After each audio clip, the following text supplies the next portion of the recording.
ये कहानी है सुमन की, जो बड़ी तो हो चुकी थी पर उसके कपड़ों में पॉटी करने की आदत नहीं गई थी।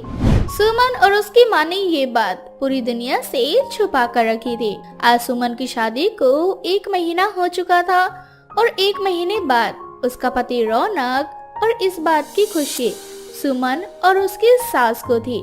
पर सुमन को खुशी के साथ डर भी था कि कहीं रौनक को उसका सच ना पता चल जाए। सुमन बहू, मैं जानती हूँ कि तू आज बहुत खुश होगी क्योंकि 1 महीने बाद तू अपने पति को देखेगी।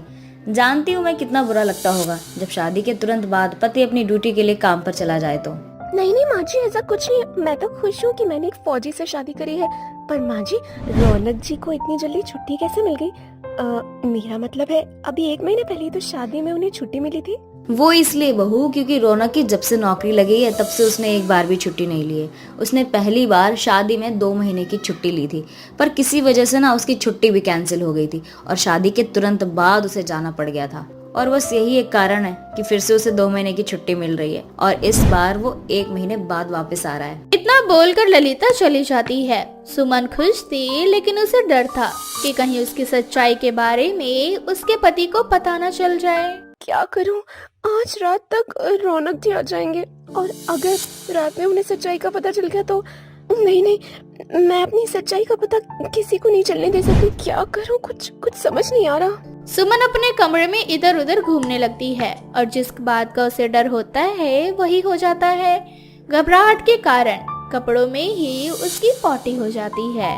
हे भगवान, अब क्या करूं? अगर ऐसे ही चलता रहा तो लग रहा है बहुत जल्द रौनक जी को सब पता चल जाएगा। अब जल्दी से सुमन अपने कपड़े बदल लेती है और कपड़े बदल कर जब बाहर हॉल में जाती है तो वो देखती है कि उसकी सास ललिता एक छोटे से बच्चे को खिला रही है। क्या हुआ बेटा, तुझे माँ के पास जाना है? एक काम कर, तू अपनी माँ के पास चली जा। तू बस अपनी माँ से ही प्यार करती है। माँ जी, आप फिर से इस बच्चे को घर ले आई। आप इस तरह से इस बच्चे के साथ खेलती हैं, साफ जाहिर होता है आपको छोटे बच्चे कितने पसंद है। हाँ बहू, मुझे ना छोटे बच्चों से बहुत प्यार है और मैं चाहती हूँ कि तू जल्द से जल्द मुझे ना एक वारिस दे दे इस घर में, ताकि मैं अपने पोता पोती के साथ खेलूं। माँ जी, अब मैं आपको कैसे बताऊँ? यहाँ मैं अपनी पोटी रोक नहीं पाती। बच्चे को कैसे संभालूंगी?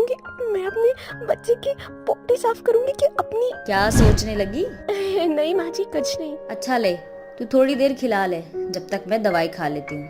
अब ललिता छोटे से बच्चे को सुमन की गोद में देखती है और वो बच्चा सुमन की गोद में जाते ही सुसु कर देता है, जिसके बाद सुमन अपनी सास से कहती है, माँ जी, इसने तो मेरे ऊपर सूसू पोटी दोनों कर दिया। अब मैं क्या करूँ? हाँ बहू, बच्चे ने सुसु और पोटी ही तो किया है और वैसे भी बच्चों का यही काम है। और इसकी माँ तो इसे हमेशा हगिस पहना कर रखती है, पर लगता है कि आज इसकी माँ ने इसे हगिस पहनाना भूल गई और मुझे दे दिया ऐसे ही। पर कोई बात नहीं, मैं आकर दवाई खा लूंगी। पहले मैं इस बच्चे को इसकी माँ के पास छोड़ कर आती हूँ। इतना बोलकर ललिता सुमन के हाथों से उस बच्चे को ले लेती है और उसे लेकर वहाँ से चली जाती है, जिसके बाद सुमन के दिमाग में एक प्लान बनता है और वो खुद से कहती है, हगीज? ये आइडिया मेरे दिमाग में पहले क्यों नहीं आया? अब तो एडल्ट का भी हगीज आता है। ये सही रहेगा। जब तक रौनक जी रहेंगे ना हगीज पहन कर रखा करूँ। क्या था, अब सुमन अपनी सच्चाई सबसे छुपाने के लिए जल्दी से दुकान से जाकर कुछ डायपर के पैकेट्स लेकर आती है और जब शाम को रौनक घर आता है तो उसके आने से पहले ही सुमन हगीज पहन लेती है। मैं आ गया। कैसे हो आप दोनों? आज अपनी बीवी को इस तरह से देखकर मुझे बहुत अच्छा लग रहा है। मुझे भी आपको इस तरह से देखकर बहुत खुशी हो रही है। आज कितने दिनों बाद हम सब एक साथ खाना खाएंगे। चलिए खाना खा लीजिए। आज मैंने आपकी मनपसंद की चीजें बनाई हैं। अब सुमन ने हगीज पहना हुआ था, इसलिए वो अपनी सारी परेशानियों से बेफिक्र होकर रौनक के साथ अपना समय बिताती है और रौनक को भी सुमन की इस बीमारी के बारे में पता नहीं चलता। अब इसी तरह से आए दिन सुमन हगीज पहनकर घूमती और किसी को इसकी भनक भी नहीं होने देती और सुमन सबकी नजरों से छुपकर हगीज को कूड़े के साथ फेंकाती। ऐसे ही एक दिन जोरदार बारिश हो रही होती है। आज बारिश कितनी ज्यादा हो रही है कि तो रुकने का नाम ही नहीं ले रही। आज तो मेरे दोनों हगीज खराब हो चुके हैं, तीसरा भी खराब होने वाला है। इतने सारे हगीज को कैसे फेंकूंगी? कहाँ जाऊंगी? कहीं मैं पकड़ी ना जाऊं। इस सोच में डूबी सुमन को कुछ समझ नहीं आ रहा था और वो तभी कमरे में रौनक आ जाता है।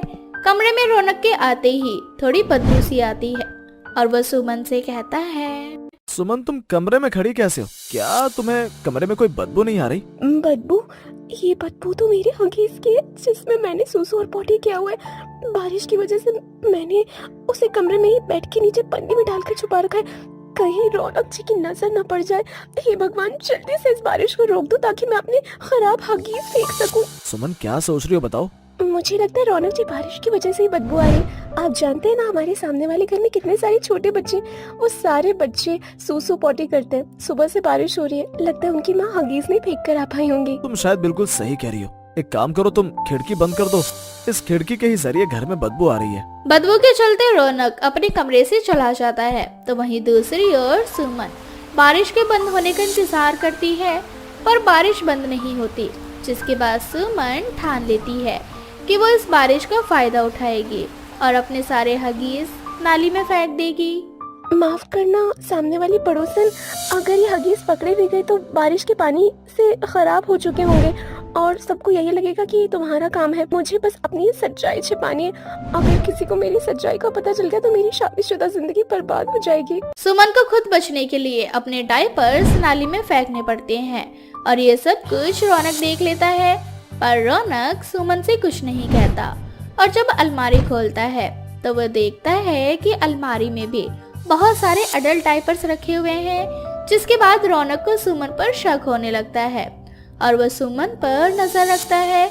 जिसके बाद रौनक को पता चल जाता है कि सुमन को कपड़े में ही पॉटी करने की आदत है। सुमन, तुमने मुझे क्यों नहीं बताया कि तुम्हें कपड़ों में ही पॉटी हो जाती है? ये आप क्या कह रहे हैं रौनक जी? मैं बड़ी हो चुकी हूँ, मैं घर की बहू हूँ। भला मैं कपड़ों में इस तरह की हरकत क्यों करूँगी? झूठ बोलना बंद करो। मैं एक फौजी हूँ और फौजी की नजरों से कोई नहीं बच पाता। मैं सब जान चुका हूँ, इसलिए तुम मुझे सच बता दो ताकि मैं तुम्हारा इलाज करवा सकूँ। रौनक की बात सुनकर सुमन सारा सच रौनक को बता देती है और रौनक सुमन का साथ देता है और उसका इलाज करवाता है। इलाज की वजह से सुमन की इस हरकत में सुधार आ जाता है।